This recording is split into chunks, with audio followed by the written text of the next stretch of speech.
पहलगाम येथे झालेला दहशतवाद्यांचा भ्याड हल्ला याचा सर्वप्रथम आम्ही निषेध करतो। खरं तर हा भारतीयावरचा हल्ला आहे, भारत देशावरचा हल्ला आहे।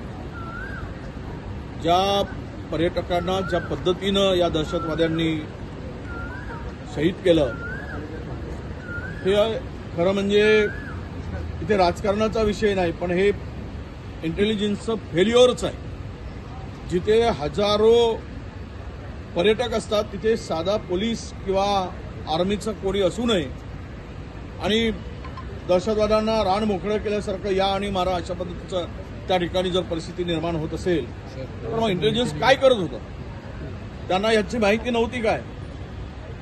आणि आज संपूर्ण देशभरातील परदेशातील मोठा पर्यटकांचा लोंढा तिकडे जातोय, तर पुरेशी व्यवस्था करणं हे सुद्धा अनिवार्य होतं। ज्या पद्धतीनं या दहशतवाद्यांनी टार्गेट करून या देशाच्या संस्कृतीवर, या देशाच्या एकूणच जी काय आता स्टेटमेंट येत आहे, तो ते दहशतवादी हे धर्मांधपणे त्या ठिकाणी अमानुषपणे गोळीबार करतानाचं आपल्याला सगळ्यांना बघितलं आहे। या संदर्भात जम्मू काश्मीरमधून जे हिंदूंचं पलायन होत होतं किंवा हिंदूंना तिथून अनेक हिंदूंना काश्मीर सोडावं लागलं, पंडितांना असेल किंवा हिंदूंना, परंतु त्यानंतर नोटबंदी झाली। नोटबंदीनंतर दहशतवाद संपेल अशा प्रकारच्या वल्गनाही त्या ठिकाणी केल्या गेल्या होत्या, पण अजूनही तेथील दहशतवाद अलीकडे झालेल्या ज्या काही घटना आहेत आणि वारंवार तिथे दहशतवाद्यांकडून जे हल्ले होत आहेत आणि निष्पाप पर्यटकांचा बळी केला जातोय, त्यांना शहीद केला जात आहे, या संदर्भात मला वाटतं की सरकारचं अपयश आहे आणि इंटेलिजन्सचं फेल्युअर आहे, हे मान्यच करावं लागेल। आता चौकशी वगैरे होईल तो भाग वेगळा, पण सरकारने ही चूक मान्य करावी आणि आम्ही त्यांच्या पाठीमागे आहोत। संपूर्ण देश या संकटात सापडलेल्या कुटुंबाच्या पाठीमागे आहे।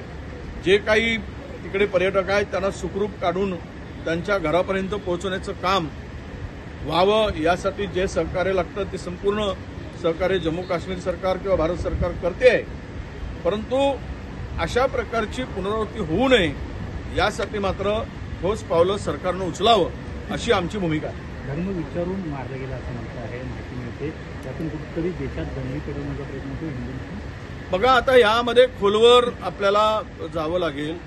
मी सांगताना तेच बोललो की जिथे एवढा मोठा पहलगाममध्ये पर्यटकांचा, त्याला मिनी स्वित्झर्लंड आम्ही म्हणतो, आणि तिथे एवढ्या मोठ्या प्रमाणात पर्यटक जात असतील तर तिथे पुरेशी सुरक्षा ठेवणं हे सरकारचं काम होतं।